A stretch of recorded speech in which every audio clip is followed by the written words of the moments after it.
खैरपुर से crime reporter Ali गुल खोखर की रिपोर्ट के मुताबिक खैरपुर में Pakistan federal union of journalists के सदर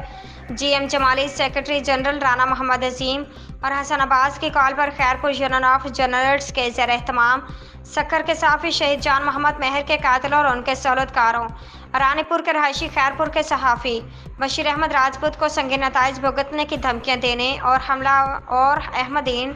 वसान की अदम गिरफ्तारी के खिलाफ रानीपुर में खैरपुर, रानीपुर समेत दिगर इलाकों के सहाफ़ियों ने PFUJ रहनुमा सूफी मोहम्मद इसहाक सोमरू की क़यादत में एहतजाजी मुजाहरा किया। मुजाहरे में शहीद सहाफ़ी जान मोहम्मद मेहर, राहत काज़मी, मुश्ताक खंड, जीवन आराई समेत दिगर हक की राह में शहीद होने वाले सहाफ़ियों को खराज तहसीन पेश, अहले कल्म की अज़मत को सलाम पेश करते हुए मुकर्ररीन का कहना था कि मुल्क का चौथा स्तून सहाफ़त को कहा जाता है। हर वह सहाफ़ी जिसकी सहाफ़त मज़लूम के हक़ में और ज़ालिम के खिलाफ है, जो जर्द सहाफ़त से गुरेज़ा अपनी सहाफ़ियाना ज़िम्मेदारियों का ईमानदाराना तौर पर इबादत समझकर